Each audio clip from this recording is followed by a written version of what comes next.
이 이야기는 수십 년간 헌신했던 관계에서 배신을 마주한 주인공의 처절하면서도 통쾌한 심리적 복수극입니다. 시작하겠습니다. 좋아요는 큰 힘이 됩니다. 서정인의 50번째 생일은 늘 그래왔듯 차갑고 건조했다. 창밖으로는 미세먼지가 가득한 희뿌연 도심의 풍경이 펼쳐져 있었고, 이 고급 아파트의 고층에서도 삶의 활력 대신 희미한 무력감만이 내려앉았다. 그녀는 오전에 꽃시장에서 사온 분홍색 장미 한 다발을 거실 테이블에 놓았다. 화려한 꽃잎들 사이로 남편 강민호에게서 온 성의 없는 메시지가 읽혔다. 바빠서 저녁은 못 들어가. 카드 쓸 일 있으면 쓰고. 20해의 결혼 생활 동안 그의 부재는 그녀의 일상이자 그녀의 존재가 이 집안의 장식품 이상이 될 수 없음을 확인시키는 차가운 증명서였다. 그녀는 이제 더 이상 실망하지 않았다. 실망은 감정적인 에너지 소모였고, 그녀는 더 이상 그에게 어떤 에너지도 낭비하고 싶지 않았다. 대신 정인의 눈동자에는 옅은 권태와 함께 차가운 관찰력이 자리 잡았다. 그녀는 남편의 부재를 마치 주어진 임무처럼 받아들였다. 그날 저녁 정인은 혼자 조촐한 생일상을 차렸다. 소박한 미역국과 좋아하는 해산물 몇 점. 접시 위에는 음식이 아닌 그녀가 20해 동안 쌓아 올린 헌신과 침묵의 시간이 놓여 있는 듯했다. 식사를 마친 후 그녀는 습관처럼 민호의 서재를 정리했다. 그는 깔끔한 성격이었지만 중요한 문서는 항상 책상 아래 잠긴 서랍에 보관했다. 정희는 한 번도 그 서랍을 열어볼 생각을 하지 않았다. 그녀의 헌신에는 맹목적인 믿음이 포함되어 있었고, 그 믿음은 그녀의 자존심의 마지막 보루였기 때문이다. 그러나 50세가 된 오늘 그 보루는 미세한 균열을 보이고 있었다. 문득 서랍 위로 떨어진 작은 종이 조각이 그녀의 시선을 붙잡았다. 그 종이 조각은 평소 민호가 사용하는 A4 용지와는 질감이 달랐고, 한 구석에 작게 인쇄된 영문 이니셜과 함께 손으로 쓴 숫자가 보였다. 그녀의 호기심은 이제껏 억눌려왔던 모든 감정의 응축이었다. 정희는 주방에서 가져온 날카로운 클립을 사용해 조심스럽게 서랍 잠금 장치를 건드렸다. 20분이 넘는 긴 침묵 끝에 딸깍하는 작은 소리와 함께 서랍이 열렸다. 그 안에는 민호의 사업 관련 서류가 아닌 새 묶음의 금융 명세서와 작은 다이어리가 들어 있었다. 다이어리에는 복잡한 투자 내역과 함께 A사 지분, 비사 채권, 그리고 제이코 부동산이라는 알 수 없는 이름들이 적혀 있었다. 명세서를 펼쳐본 정인의 눈이 크게 흔들렸다. 그 모든 자산은 그녀가 알고 있는 부부 공동 명의의 자산 목록과는 완전히 분리되어 있었다. 심지어 그 자산의 규모는 그녀가 추정했던 것보다 훨씬 컸다. 그것은 민호가 미래를 위해 준비한 비자금이나 비상금의 수준을 넘어 20해 동안 그녀와 아이들을 속여가며 치밀하게 축적하고 숨겨온 거대한 기만의 건축물이었다. 그녀는 자신이 아닌 민호 개인만을 위한 독립적인 왕국이었다. 정인의 손이 미세하게 떨렸지만 눈빛은 오히려 차갑게 가라앉았다. 그녀는 그제야 깨달았다. 민호의 냉대는 단순한 성격 문제가 아니었다. 그것은 그녀의 헌신을 당연시하고 자신만이 이 모든 부를 소유할 자격이 있다고 믿는 오만함에서 비롯된 것이었다. 그녀의 50년 인생, 그중 결혼 생활. 20년은 그저 남편의 은밀한 자산 증식 과정에 필요한 배경 장치였던 것이다. 외도는 차라리 감정의 배신이었을지 모르나 이 재산 은닉은 그녀의 미래와 존엄성 자체를 도려낸 경제적이고 본질적인 배신이었다. 정희는 서랍 속 문서를 사진으로 모두 기록한 후 아무 일 없었다는 듯 서랍을 닫고 제자리에 돌려놓았다. 그녀의 복수는 감정적인 폭발이 아닌 차갑고 계산적인 분석에서 시작될 것임을 직감했다. 장미 꽃잎은 여전히 아름다웠지만 이제 정인의 마음속에는 피의 색이 아닌 강철의 차가움만이 남았다. 그녀는 조용히 침실로 돌아와 남편의 자리를 외면한 채 차가운 베개를 끌어안았다. 고통은 그녀를 무너뜨리지 않고 오히려 그녀의 복수심을 단련시키는 닻이 되었다. 서정희는 일주일간 평소와 다름없는 일상을 유지했다. 아침 식사를 준비하고 남편 강민호의 옷을 다리고 저녁에는 가벼운 대화를 나누는 척했다. 그러나 그녀의 내면은 이미 차가운 탐정의 작업실이었다. 그녀는 낮 시간 동안 서재에서 찍어둔 문서 사진들을 태블릿에 옮겨 분석했다. 민호의 숨겨진 자산은 복잡하게 얽혀 있었다. A사 지분은 민호가 10년 전 투자했다던 회사였으나 명세서에는 그의 명의가 아닌 대학 동기이자 사업 파트너인 최영수의 명의로 되어 있었다. 비사 채권 역시 마찬가지였다. 그의 기만은 단순한 통장 분리를 넘어 법적으로 추적하기 어려운 명의신탁의 형태를 띠고 있었다. 정희는 이 치밀한 기만 방식에서 민호의 오만함을 읽었다. 그는 아내가 이 정도 수준의 재무 지식이나 분석 능력을 가질 리 없다고 확신하고 있었을 것이다. 정희는 가장 먼저 명세서에 기록된 제이콥 부동산을 집중적으로 조사했다. 강남의 한 고급 오피스텔이었는데 등기부등본을 떼어보니 역시 민호의 명의가 아니었다. 명의는 정민자산관리라는 유한회사로 되어 있었고 이 회사의 대표이사는 민호의 비서실장이었다. 정희는 눈을 가늘게 떴다. 이 구조는 완벽한 이혼 회피와 상속세 회피를 위한 절연 장치였다. 그녀가 이혼 소송을 걸어봤자 이 모든 자산은 법적으로 민호의 것이 아니었기 때문에 재산 분할 대상에서 교묘하게 빠져나갈 수 있었다. 정인의 심장이 차갑게 식었다. 그녀는 그저 분노하는 대신 이 기만의 건축물을 어떻게 하면 민호 스스로 무너뜨리게 할 수 있을지 전략을 세우기 시작했다. 단순한 이혼 소송은 그녀에게 승리를 안겨주지 못했다. 그녀에게 필요한 것은 법적으로 완벽하게 깨끗한 보복이었다. 그녀는 대학 시절 경제학을 전공했던 친구에게 연락했다. 혹시 아주 복잡한 명의신탁 구조를 법적으로 문제 삼으려면 어떤 증거가 필요할까? 친구는 복잡한 눈빛으로 정인을 바라보았지만 정인은 상속 관련 가상 사례라고 둘러대며 민호의 회사 구조에 대한 질문을 이어갔다. 친구와의 대화를 통해 정인은 민호의 모든 숨겨진 자산이 하나의 뿌리에서 나왔다는 사실에 집중했다. 그 뿌리는 민호가 15년 전 진행했던 초기 사업의 특정 정부 발주 프로젝트와 관련이 있었다. 그 프로젝트는 민호가 사업가로 성공하는 결정적인 발판이 되었지만 당시 내부적으로 석연치 않은 자금 이동 기록이 있었다는 소문이 있었다. 정희는 그 특정 거래건이 민호에게는 가장 치명적인 법적 약점일 것이라고 확신했다. 그것은 단순한 탈세를 넘어 어쩌면 배임이나 횡령과 연결될 수 있는 과거의 그림자였다. 그녀는 이제 남편에게 복수하기 위해 그 특정 거래건에 대한 정보를 획득하는 것에 모든 에너지를 집중했다. 그녀는 그저 피해자가 되어 분노하는 대신 그의 모든 행동을 예측하고 통제하는 복수의 건축가가 되기로 결심했다. 그녀의 차가운 분석은 민호의 완벽해 보이던 사업 시스템 내부로 침투하는 날카로운 칼날이 되었다.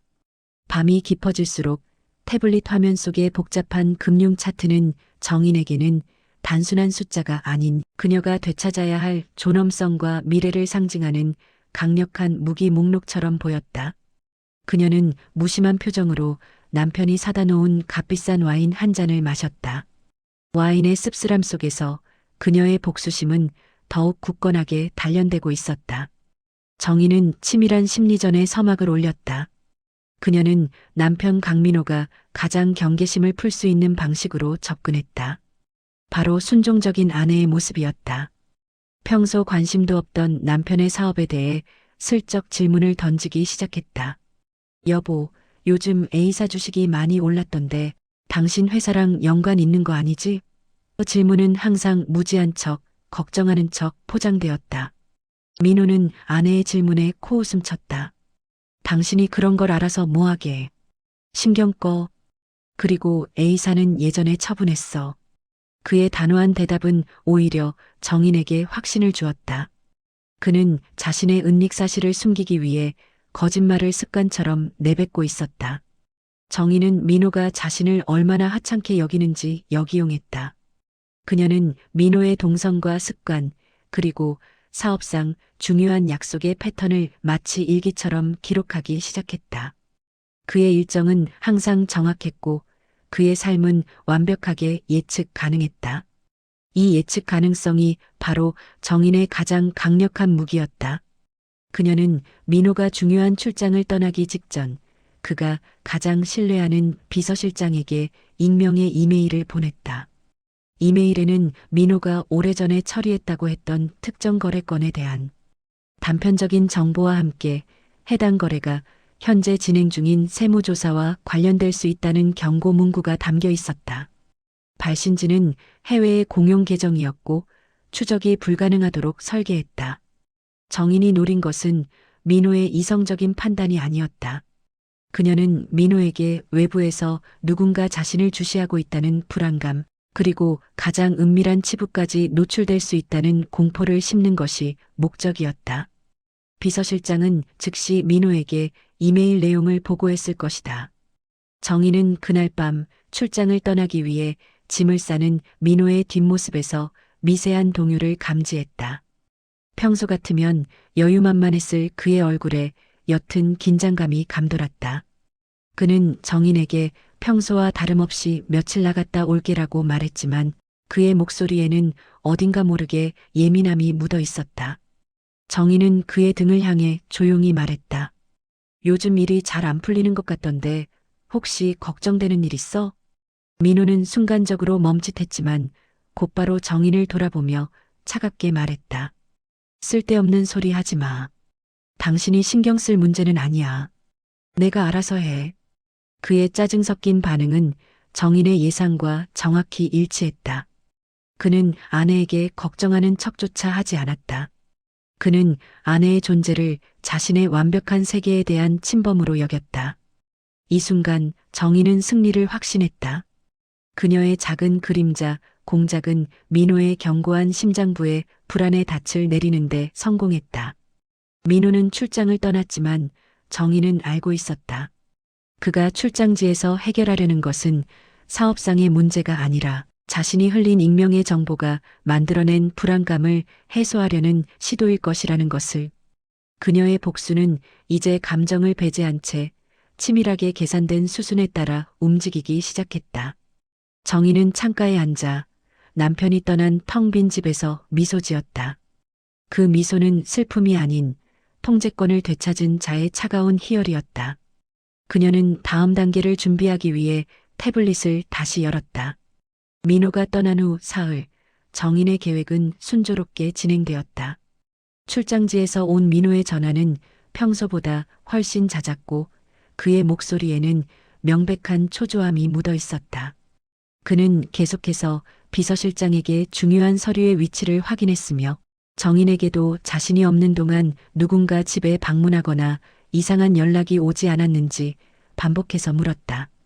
그는 정인의 걱정 어린 질문을 단순한 아내의 잔소리로 치부했지만 정인은 그 모든 초조함이 자신이 심어놓은 익명의 메시지에서 비롯되었음을 정확히 알고 있었다. 민호의 불안은 그가 숨기려 했던 약점을 스스로 드러내는 신호탄이었다.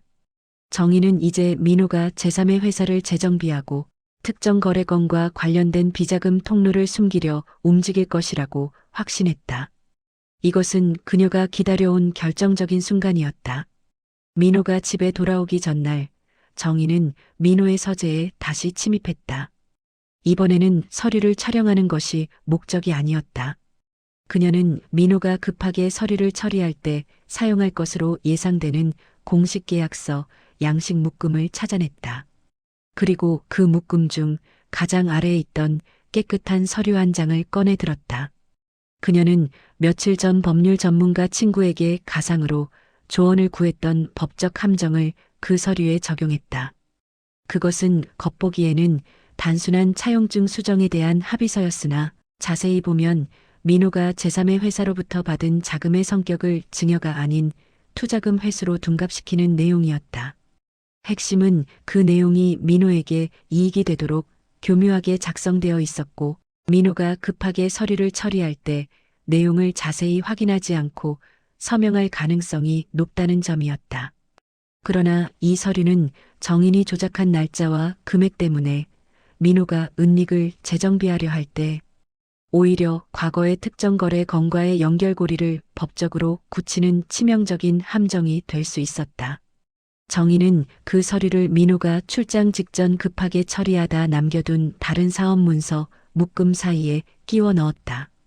서류의 위치와 상태는 민호가 집에 돌아와 가장 먼저 확인하고 급하게 처리해야 할 문서라고 오인하게끔 완벽하게 위장되었다.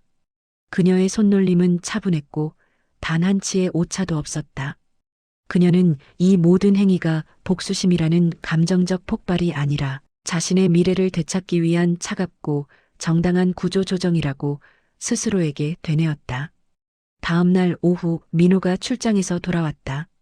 그는 집 현관에 들어서자마자 휴대폰을 붙잡고 비서실장에게 서류 처리 상황을 다그쳤다. 정희는 멀찍이 떨어져서 그를 관찰했다. 예상대로 민호는 서재로 직행했고 자신이 남겨둔 서류 묶음을 뒤지기 시작했다. 잠시 후 민호가 정인이 끼워 넣은 서류를 발견하고는 안심하는 듯한 표정으로 펜을 들었다. 그는 50대 남성이 흔히 보이는 권태와 무관심이 뒤섞인 표정으로 서류 내용을 대충 훑어본 후 망설임 없이 자신의 서명을 기입했다. 정희는 주방에서 커피를 내리는 척하며 이 모든 장면을 조용히 지켜봤다. 그녀의 눈가에 아주 미세한 떨림이 있었지만 그것은 후회가 아닌 완벽하게 성공한 작전에 대한 만족감이었다. 정인이 설계한 불안에 닫힌 민호의 손에 의해 이제 법적인 서류로 확정되었다. 민호는 스스로 자신의 무덤에 치명적인 증거를 묻은 셈이었다. 정인은 이제 다음 단계, 즉 파국의 촉매를 던질 준비를 완료했다. 민호가 함정에 빠진 후 정인은 인내의 시간을 가졌다. 그녀는 며칠 동안 민호의 동태를 면밀히 살폈다. 민호는 자신이 조작된 서류에 서명했다는 사실을 꿈에도 모른 채 그 서류를 이용하여 제3의 회사와의 비자금 관계를 깨끗하게 정리하려 했다. 그의 행동은 불안감에서 비롯된 성급한 판단이었고 이는 정인의 계획에 가속도를 붙였다.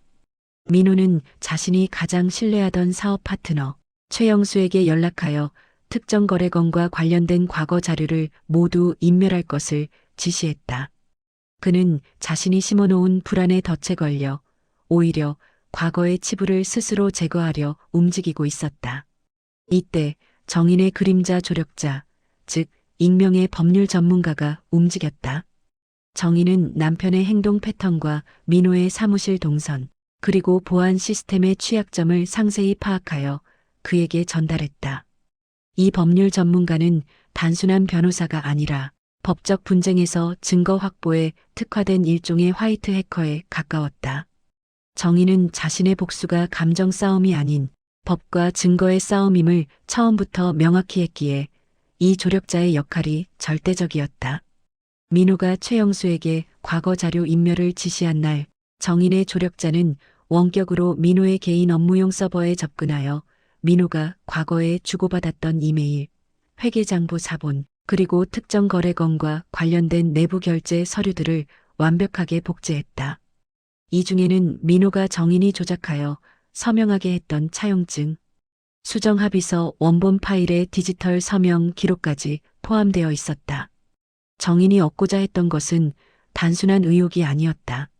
법정에서 빼도 박도 못할 확실한 증거, 즉 민호의 자필 서명이 포함된 조작된 서류와 그 서류가 과거의 부정한 거래를 덮기 위해 사용되었다는 의도를 입증할 회계 기록이었다.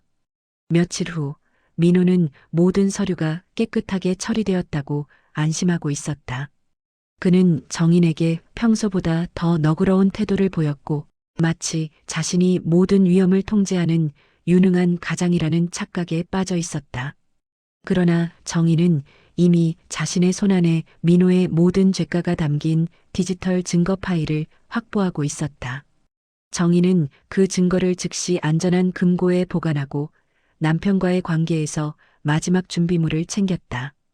그것은 바로 민호의 모든 기만을 알면서도 묵묵히 버텨온 지난 20년의 결혼 생활 기록이었다. 정희는 이제 더 이상 침묵하지 않았다. 그녀는 확보한 증거를 바탕으로 남편의 사업 파트너인 최영수에게 익명의 고발장을 보냈다. 고발장에는 제3의 회사를 이용한 명의신탁과 관련된 내용, 그리고 최근 민호가 무리하게 서류를 조작하여 법적 약점을 메우려 했다는 정황이 포함되어 있었다.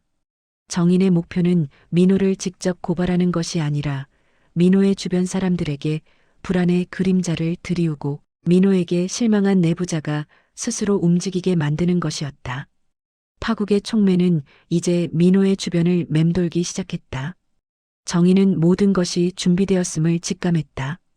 그녀의 긴 싸움은 이제 클라이맥스를 향해 나아가고 있었다. 남편 강민호가 정인의 의도를 눈치챈 것은 이미 너무 늦은 후였다. 최영수와 제3의 회사 관계자들이 민호에게 재산 관련 명확한 해명을 요구하기 시작했고, 금융기관에서도 수상한 자금 흐름을 포착하여 조사에 들어갔기 때문이다. 민호는 아내 정인이 자신에게서 무언가를 숨기고 있다는 직감적인 불안감에 휩싸여 집으로 달려왔다. 그는 거실에 앉아 차분하게 차를 마시고 있는 정인을 향해 분노를 터뜨렸다. 당신 대체 뭘 꾸미고 있는 거야? A 사건으로. 내 주변 사람들이 난리를 치고 있어. 당신이 뭘 했는지 말해. 정희는 조용히 찻잔을 내려놓았다. 그녀의 눈빛은 지난 20년간의 굴종과는 거리가 먼, 차갑고 단단한 강철 같았다. 그녀는 나지막이 말했다. 내가 뭘 했을까? 당신이 내 앞에서 숨겼던 것들을 나는 그냥 정리했을 뿐이야. 민호는 정인의 태도에 충격을 받았다. 그는 아내가 이렇게 냉정하고 침착할 수 있다는 사실을 상상조차 하지 못했다. 그는 소리를 질렀다. 정리? 당신이 뭘 안다고. 당신은 내가 벌어다주는 돈으로 이 집에서 편하게 살았을 뿐이야. 정희는 그 말에 미소 지었다. 내가 편하게 살았다고? 그래, 당신은 내가 이 집의 장식품이라고 생각했지. 그래서 당신의 진정한 분은 모두 숨겨야 한다고 생각했고, 당신은 20해 동안 나를 속이고 내 미래의 목까지 훔쳐갔어. 그게 당신이 나에게 준 편안함의 대가였지. 정희는 준비된 봉투를 테이블 위에 밀어놓았다. 민호는 거칠게 봉투를 열었다. 그 안에는 이혼 소송 서류가 아니었다. 그것은 배임 및 횡령 혐의에 대한 고발 예고, 통지서와 함께 정인이 조작하여 민호가 서명했던 차용증 수정 합의서 사본이 들어 있었다. 민호의 얼굴이 하얗게 질렸다. 그는 조작된 서류의 치명적인 함정을 그제야 깨달았다. 자신이 불안감에 휩싸여 스스로 만들어낸 법적 증거였다. 이게 말이 돼? 당신이 어떻게? 민호는 충격으로 말을 잇지 못했다. 정희는 그의 혼란을 즐기지도 연민하지도 않았다. 그녀는 마치 상황을 설명하는 재판관처럼 말했다. 나는 당신이 준 증거를 사용했을 뿐이야. 당신은 나를 무시했지만 나는 당신의 모든 행동과 습관, 그리고 당신의 죄책감을 분석했어. 나는 당신에게 이혼 소송을 걸지 않아. 당신의 사업 파트너와 법이 당신에게 심판을 내릴 거야. 그녀는 남편의 가장 큰 오만함, 즉 자신의 사업은 완벽하고 아내는 아무것도 모른다는 착각을 완전히 박탈했다. 민호는 그제야 정인이 단순한 아내가 아닌 모든 것을 통제하는 설계자였음을 깨달았다. 그는 자신의 모든 것이 무너지고 있음을 직감했다. 정인은 자리에서 일어났다. 그녀는 지난 20년간 그녀를 가두었던 이 공간에서 처음으로 자유를 느꼈다. 나는 이제 떠날 준비가 됐어. 당신의 모든 기만은 이제 끝났어. 그녀는 남편의 붕괴된 얼굴을 마지막으로 확인한 후 차가운 거실을 뒤로하고 침착하게 걸어 나갔다. 가면이 박탈된 민호의 얼굴은 더 이상 완벽한 사업가가 아니었다. 그것은 파국을 맞이한 한 남자의 초라한 초상화일 뿐이었다. 정인이 집을 떠난 후 강민호의 세계는 걷잡을 수 없이 붕괴하기 시작했다. 정인이 확보한 증거와 익명으로 흘린 정보는 민호의 사업 기반을 뿌리째 흔들었다. 주요 파트너였던 최영수는 민호의 배임 및 횡령 혐의를 인지하고 민호와의 모든 관계를 청산하기 시작했다. 이로 인해 민호가 은닉했던 제3의 회사 자산이 동결되었고 민호는 핵심 자금주를 잃었다. 금융기관 역시 과거의 특정 거래건과 민호의 최근 서류 조작 시도를 연결하여 강도 높은 조사에 착수했다. 민호는 하루아침에 모든 것을 잃을 위기에 처했다. 민호는 이 모든 파국의 근원이 아내 서정인에게 있다는 것을 알고 있었다. 그는 절박하게 정인을 찾아 나섰다. 정인은 시내 외곽에 마련한 작은 오피스텔에서 조용히 법률자문단과 함께 청산 절차를 밟고 있었다. 민호는 그녀의 오피스텔 앞에서 무릎을 꿇고 애원했다. 정인아, 제발. 내가 잘못했어. 모든 것을 되돌릴게. 다시 시작하자. 당신 없이는 나도 끝이야. 그의 목소리는 절박했지만 정인의 마음은 미동도 하지 않았다. 그녀는 문을 열어주지 않고 인터폰으로 차가운 목소리를 보냈다. 당신이 나에게 했던 말 기억나? 쓸데없는 소리 하지 마. 내가 알아서 해. 당신이 나를 무시했던 수많은 순간들, 내가 혼자 보냈던 50번째 생일의 차가운 미역국. 이제 당신이 그 냉대를 돌려받을 차례야. 그녀는 민호의 감정적 호소에 단 1%의 연민도 허락하지 않았다. 정인의 복수 계획은 완벽하게 실행되었다. 그녀는 이혼 소송을 통해 민호의 모든 숨겨진 자산에 대한 소유권을 인정받는 데 성공했다. 민호의 치명적인 법적 약점이 있었기에 법원은 정인의 손을 들어주었다. 그녀는 재산 분할 과정에서 자신의 몫은 물론 정신적 고통에 대한 위자료까지 받아내며 모든 경제적 권리를 되찾았다. 민호는 사업체와 재산의 대부분을 잃고 법적 처벌까지 피하기 어려운 상황에 놓였다. 며칠 후 정인은 모든 청산 절차가 완료된 후에 홀가분한 공기를 마셨다. 그녀는 변호사와 마지막으로 서류를 확인하며 말했다. 제가 20년 전에 결혼하면서 이 모든 걸 잃지 않았더라면 이런 싸움을 할 필요도 없었겠죠. 변호사는 정인의 단호한 의지와 치밀한 증거 확보 능력에 놀라며 존경을 표했다. 정인의 복수는 단순히 남편을 무너뜨린 것에 그치지 않았다. 그것은 자신이 잃었던 시간과 존엄성을 되찾는 과정이었으며 오랜 고통의 시간을 보상받는 통쾌한 사이다 결말이었다. 정인은 이제 모든 것을 혼자 결정하고 자신의 미래를 스스로 설계할 수 있는 온전한 서정인으로 다시 태어났다. 그녀는 텅 빈 오피스텔에서 짐을 정리하며 과거의 모든 흔적을 깔끔하게 지워나갔다. 새로운 삶은 그녀를 기다리고 있었다. 강민호의 재판이 끝났다.